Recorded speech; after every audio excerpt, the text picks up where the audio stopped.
Ashit Saldosha, DJ Bapi, Dushai number 4.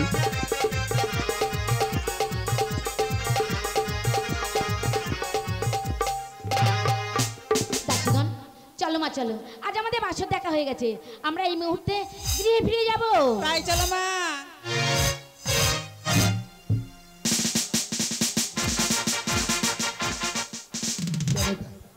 বাসর কেমন হয়েছে শুনুকা? অতি সুন্দর হয়েছে। বাসর হইলে অতি সুন্দর বিলে। হ্যাঁ মহারাজ।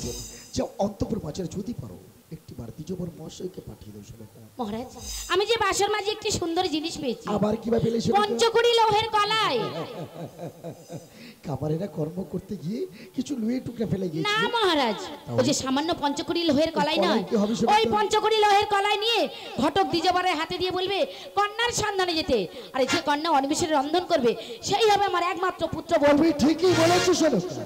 আমারই বংশের কুললক্ষ্মী হতে গেলে তাকে দিতে হবে সতীত্বের পরীক্ষা। দাও দাও শুনুকা, তুমি এখন অন্তপুর মাঝে যাও। আসি মহারাজ, আসি মহারাজ, আসি। আইকাছিস একটিবার দ্বিজবর মহাশয়কে পাঠিয়ে দে। ওই তো দ্বিজবর মহাশয়। নমস্কার নমস্কার নমস্কার মহারাজ। নমস্কার। এই জি করে আপনাকে স্মরণ করেছিলাম। বলেন মহারাজ। পূর্বে আপনি ছয় ছয়টি পুত্র দেখে দিয়েছেন। আচ্ছা, আমার কনিষ্ঠ পুত্র, তাই পুত্র লাগে একটি সুপাত্রের সন্ধান করে দিতে হবে। বলেন মহারাজ, কেমন পাত্রী দেখে দিতে হবে? পাত্রী হবে রূপলক্ষ্মী, গুণে হবে সরস্বতী, আর বংশ পরম্পরা হবে সেও মম সমতুল্য। বেশ মহারাজ, আপনার কথা মতো এই মুহূর্তে আমি যাচ্ছি পাত্রীর সন্ধানে। দাঁড়াল দ্বিজবর মহাশয়, যাওয়ার সময় এগুলো নিয়ে যান। এটা লোহের টুকরো, কি হবে মহারাজ? যে কন্যাকে আপনি অন্বেষণ করবেন সেই কন্যা যদি অনিমেষ অনের ন্যায় করিতে পারে রন্ধন, একমাত্র সেই হবে আমার বংশের কুললক্ষ্মী। এ অসম্ভব মহারাজ, এই পঞ্চকুড়ি লোহের কলাই কেউ কোনদিন অন্যসময় রন্ধন করতে পারে? পারে পারে দ্বিজবর মহাশয় পারে। যদি হয় সতী মায়ের সতী কন্যা অতি অবশ্যই পারবে, আর অসতী মায়ের অসতী কন্যা হলে কোনোদিনের জন্য পারবে না। নমস্কার নমস্কার নমস্কার দ্বিজবর মহাশয়।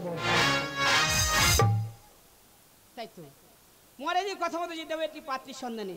যদি একটা পাত্রী মিল করে দিতে পারি তাহলে মোটা দক্ষিণা নেওয়া যাবে। যাই এই মুহূর্তে দেখি এমন পাত্রী পাওয়া যায় কিনা। ওরে ঘটক চলে, ঘটক চলে কন্যার সন্ধানে গো, ঘটক চলে, ঘটক চলে কন্যার সন্ধানে গো।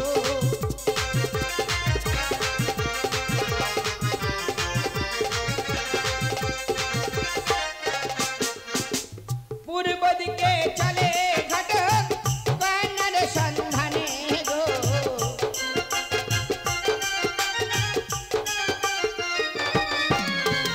পূর্ব দিকে ফিরে ঘটক চলে পশ্চিম দিকে গো।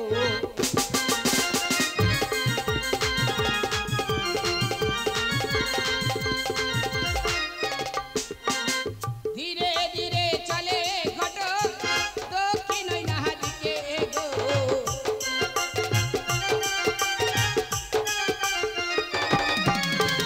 দক্ষিণ দিকে ফিরে ঘটক কন্যা নাহি পেল গো।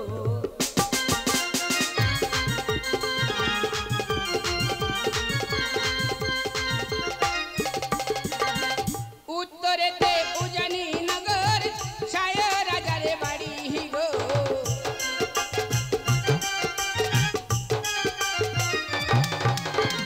সায় রাজার গিয়ে দিয়ে জয় ধ্বনি দিল গো।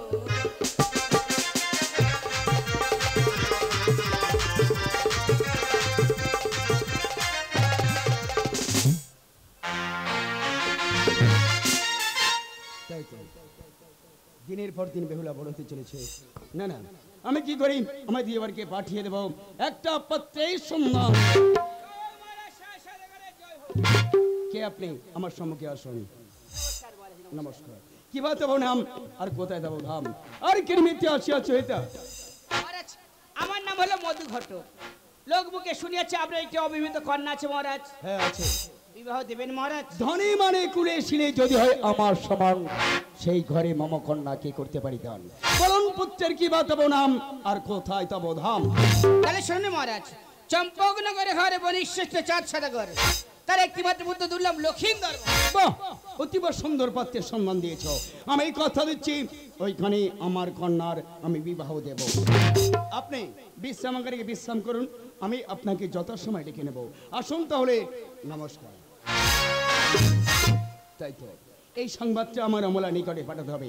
হ্যাঁ, এই কি কোথায় আছিস, অমলাকে পাঠিয়ে দে। অমলা, অমলা। কি হয়েছে মহারাজ, ডাকছেন কেন? আমাদের বেহুলার বিবাহের জন্য একটি দ্বিজবর এসেছে, তাই বলছি তোমার মতামত কি? মহারাজ, কন্যা যে বড় হয়েছে, বিবাহ দিতে হবে, এ তো খুশির কথা, কিন্তু বলতে পারবো মহারাজ কার পুত্র, কি বামন নাম? তাহলে শোনো অমলা, চম্পকনগরী ঘর নামের ইয়া চন্দ্রধর, তার কনিষ্ঠ পুত্র নাম দুর্লভ লক্ষিন্দর। আমাদের কন্যাকে এখানে বিবাহ দেবো না, সম্বন্ধ ফিরিয়ে দাও। কেন কেন দেবে না? ও চাঁদের সনে বাদ আজ দেবী বিশ্ব হরি, এ তুমি কি বলছো? আমি দেব না বিয়ে আমার বেহুলা সুন্দরী গো, চাঁদের সনে বাদ দেবী বিশ্ব হরি গো, চাঁদের সনে বাদ দেবী বিশ্ব হরি গো। হ্যাঁ মহারাজ। অমলা তুমি কি বলছো? না,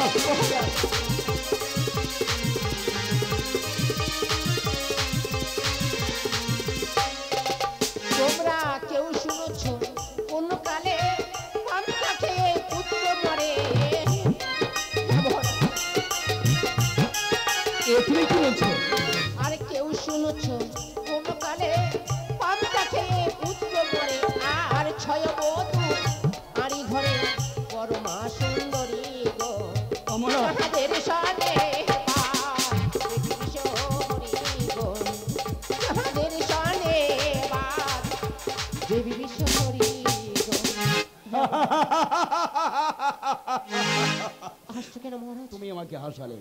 একজনকে সাপে খেয়েছি বলে অপরকে সাপে খাবে, এর তো কোনো মানে হতে পারে না।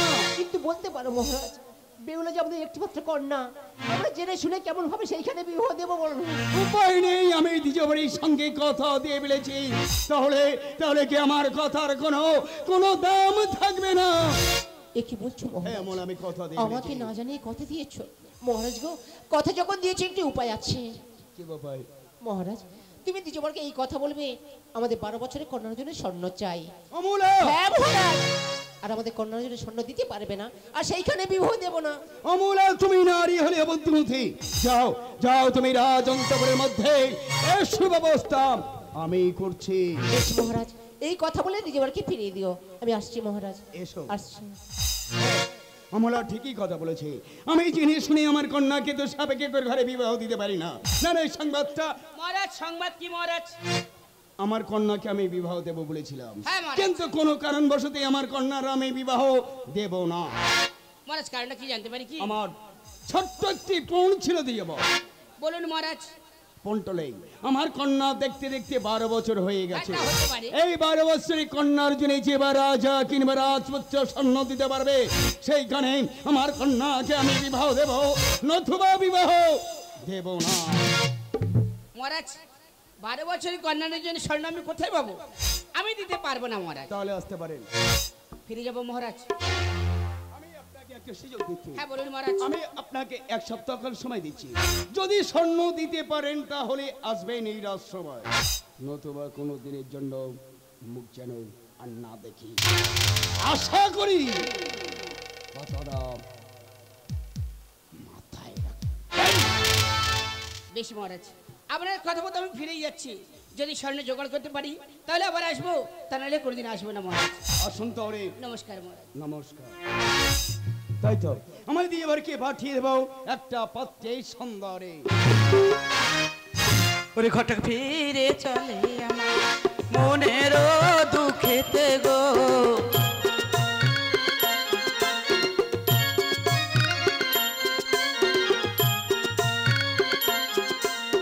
অন্তরে জানি মনসা মাতা, অন্তরে জানি গো।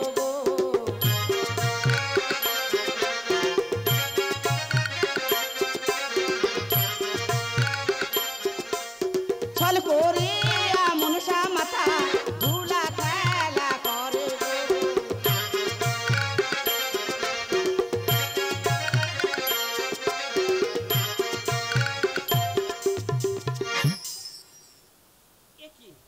কে মা, তুমি এইভাবে রাস্তার মাঝখানে বসে আছো? দেখো বাবা, আমি এখানে রোজ ধুলা খেলা করি। ও তুমি ধুলা খেলা করছো? হ্যাঁ। বেশ মা বেশ, তুমি ধুলা খেলা করো, আমি দেখতে পাইনি তো, একটু অন্য মনস্ক হয়ে গেছিলাম, তাই ধাক্কা লেগে গেছে। কিছু আচ্ছা মনে বাবা, করো না। যাওয়ার সময় দেখলাম তোমার হাসি খুশি মন, ফেরার পথে মন মলিন করে আছো কেন? ওরে মা, দুঃখের কথা কি বলবো, আমি গিয়েছিলাম সায়রাজের ভবনে, কিন্তু কেন? তার একমাত্র কন্যার বিবাহ সন্ধান নিয়ে। কিন্তু এমন নিষ্ঠুর রাজা 12 বছরের কন্যার জন্য স্বর্ণ চেয়েছি, আমি দিতে পারিনি বলে তাই মনের দুঃখে ফিরে যাচ্ছি। দ্বিজবার, আমি যদি তোমাকে স্বর্ণ দিই তাহলে তুমি ফিরে যাবে রাজ দরবারে? ওরে মা, 12 বছরের কন্যার জন্য স্বর্ণ আমি কোথায় পাবো? আমি যা স্বর্ণ দেব বেহুলার চেয়ে 1 ভরি বেশি হবে। তুমি যা স্বর্ণ দেবে বেহুলার থেকে 1 ভরি বেশি হবে? হ্যাঁ। কই দেখি স্বর্ণ। এই সেই স্বর্ণ। ও মা, অতটুকু স্বর্ণ দিলে হবে না, 12 বছরের কন্যার জন্য দিতে হবে। এই স্বর্ণ ওজন করলে এর চেয়ে বেহুলা 1 ভরি কম হবে। হবে? হ্যাঁ বাবা। এইটুকু স্বর্ণ চেয়ে বেহুলা 1 ভরি কম হবে? এইটুকু স্বর্ণ? কই দেখি দাও। এইটুকু স্বর্ণ এই তোমার হস্তে দিলাম। ও মা, এতটুকু স্বর্ণ এত ভারী, তোলো। আমি নিয়ে যেতে পারছি না। দিতে পারছো না? না। আচ্ছা বেশ, আমি হালকা করে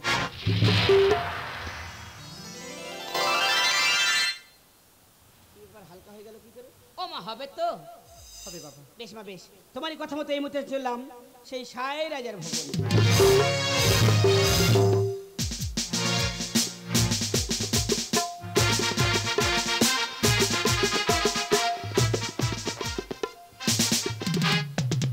তাই তো একটা পাত্রের সন্ধান হলো, কিন্তু অমলার অসম্ভব চাতে তাতে হলো না। ওগো ঠাকুর, তুমি বলে দাও, আমি না না আমার দেবরকে পাঠের একটু দিয়ে বল। পুনরায় পুনরায় কেন ফিরে এসছেন? মারা স্বর্ণ দেবো বলে এসেছি। এত অল্প নায়ক সময় বাবু, বাচ্চা বেহুলা গিন্নবে দিয়ে যাও। এত অল্প সময়ের মধ্যে স্বর্ণটা পেলেন কোথায়? মহারাজ, আপনি স্বর্ণ চেয়েছেন, আমি স্বর্ণ নিয়ে এসেছি। কোথায় পেলাম না পেলাম তা জেনে আপনার কি লাভ আছে? তার মধ্যে কথা আছে। হ্যাঁ বলুন মহারাজ। স্বর্ণ আর বেহুলা নিত্যি ওজন করে, স্বর্ণ যদি কম হয় আমি আপনাকে সারা জীবনের জন্য বন্দী করে রাখবো অন্ধকার কারাগৃহে। এত কঠিন সাজা মহারাজ? হ্যাঁ, বেশ, ওখানে বসে খাওয়া দাওয়া হবে না। আচ্ছা ঠিক আছে, আপনার কন্যাকে নিয়ে আসুন আর ওজন করে দেখে নিন। বেশ, উত্তম কথা। এ কে কোথায় আছিস? দাড়ি পরে নিঃসুনিত্যি আর বেহুলাকে সাজিয়ে সমস্ত নিয়ে গেছে। তোমার ঘোড়ার ঘাস কাটতে হবে। হ্যাঁ, গোয়াল তুমি কেন? গোয়াল কাটতে হবে, এত সোজা কথা নয়। ছাগল চড়াতে হবে। হ্যাঁ, যদি স্বর্ণ কম হয়। আর যদি বেশি হয়? কথা দিলাম আমার কন্যার আমি বিবাহ দেব সেই চম্পকনগরে। কেন, আপনি রাজা বলে কোনো সাজা পাবেন না? কেন? আমি তো বিবাহ দেব বলছি। ওই একটা সাজা হলো। নমস্কার মহারাজ। এমনি বলিনি, এদিকে এসো, এদিকে এসো। মহারাজ, এইটা আপনার কন্যা? এই 12 বছর? পূর্ণ হ্যাঁ?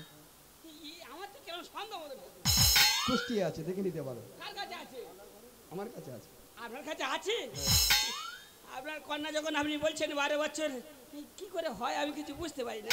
আরে ও দাদু, হ্যাঁ, আরে স্বর্ণটা কোথায়? অত কথা বলতে হবে না। স্বর্ণ আমার পকেটে। স্বর্ণ পকেটে? কন্যা দেখেছো তো? দেখে তো ওই জন্য ভয় লাগে তো। ঠিক আছে, বার করো বার করো। এই নিন স্বর্ণ মহারাজ। বেশ, যাও। তুমি তুমি রাজচন্দ্র মুক্তি চাও? দিব।